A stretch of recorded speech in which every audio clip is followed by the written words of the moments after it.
Hi everyone, আসসালামু আলাইকুম। কেমন আছেন সবাই? আজ নতুন একটা ব্লগ নিয়ে আবার চলে এসেছি।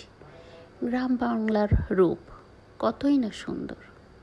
দেখেন, গরুর গাড়ির উপরে বসে বসে জামরুল পেড়ে খেতে কত মজা লাগে। আমরা গ্রামে অনেক মজা করে ছোটোবেলায় বড় হয়েছি, তাই তাবিয়াকে আমি সবটুকু দেওয়ার চেষ্টা করি, যতটুকু দিতে পারি। মাঝে মাঝে আমি তাবিয়াকে নিয়ে গ্রামে যাই, প্রকৃতির কাছে নিয়ে যাই, দেখাই গরুর গাড়ি কি, এরপর বিলীন হয়ে যাবে, এই জিনিসগুলো আর খুঁজে পাবে না। বিজ্ঞান আমাদের দিয়েছে বেগ, কেড়ে নিয়েছে আবেগ, তারই ফলশ্রুতি আজ আজ আমরা আমাদের ঐতিহ্যকে হারাইতে বসেছি। এখন বর্ষাকাল, সবাই বেশি বেশি করে গাছ লাগান। আজ আমি যে গাছটি লাগিয়েছি তার ছায়া আমি পাবো কিনা জানি না, তবে আমি যে গাছটার ছায়ায় আছি সেই গাছটা কিন্তু আমি লাগাইনি। এটাই হয়তো প্রকৃতির নিয়ম। মানুষ কষ্ট করে যে অর্জন করে সেটা সে তার জীবনে ভোগ করে যেতে পারে না।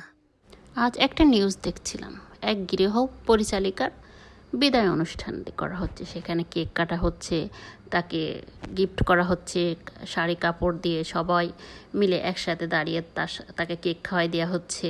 সে এখন আর নড়তে পারে না, কাজ করতে পারে না, তার সবটুকু নিংড়ে নেওয়া হয়ে গেছে। এটা নিয়ে আমাদের সংবাদকর্মীরা বড় বড় নিউজ করতেছে, হেডলাইন বানাচ্ছে।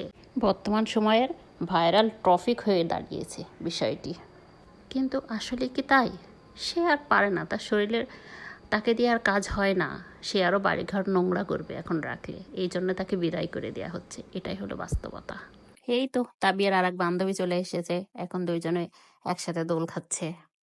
এদিকে তাবিয়ার জন্য গাছ থেকে ডাব পাড়া হচ্ছে। তাবিয়া আবার ডাব খেতে খুব পছন্দ করে। তাবিয়ার নানু ডাব কেটে ডাব কাটে দিয়ে নল তৈরি করে দিচ্ছে, সেটা দিয়ে সে পানি খাবে।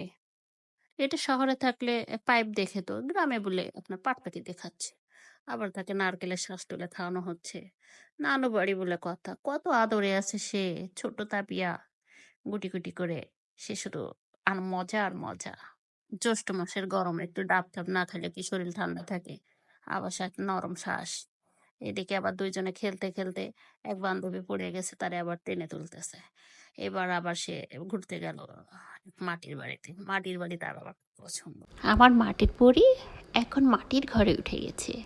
এখন পর্যবেক্ষণ করতেছে কেমন এটা দেখতে। কাঠের চৌকি খাট, খাটটা ফাঁকা, হাতে চুরি পড়া আছে, একটু বাজিয়ে বাজিয়ে দেখতেছে কেমন শব্দ হয়। ঠক ঠক ঠক ঠক শব্দ হচ্ছে, সেটা আবার তার ভালো লাগতেছে। এবার দেখেন, এটা হলো আসল সুন্দর। গ্রামে না গেলে এই জিনিস কই পাবেন। গ্রামের ছেলেরা দেখেন লাঠিম খেলতেছে, কত সুন্দর লাগতেছে, মন ছুঁয়ে যায়। তো আমাদের ভিডিওটা কেমন লাগলো? ভালো লাগলে অবশ্যই লাইক কমেন্ট করবেন। আল্লাহ হাফিজ।